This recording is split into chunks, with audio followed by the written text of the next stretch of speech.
Main tembak di Bali, bos gangster Meksiko mati kutu disergap di terminal. Siqueiros Valdez Roberto, 27 tahun, bos gangster asal Meksiko ditangkap di Nganjuk. Ia diketahui terlibat kasus penembakan di Bali.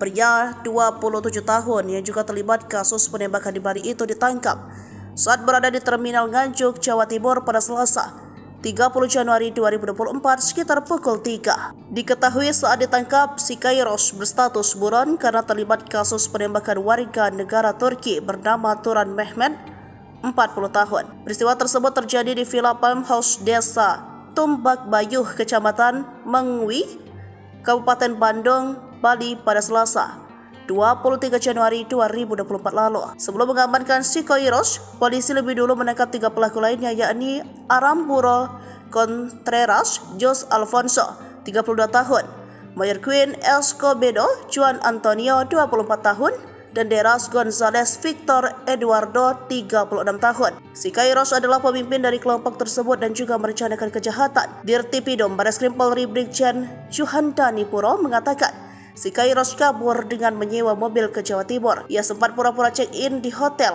namun ia berencana kabur ke Surabaya menggunakan bos. Saat menangkap Siqueiros, polisi juga mengamankan beberapa senjata api yang ia bawa.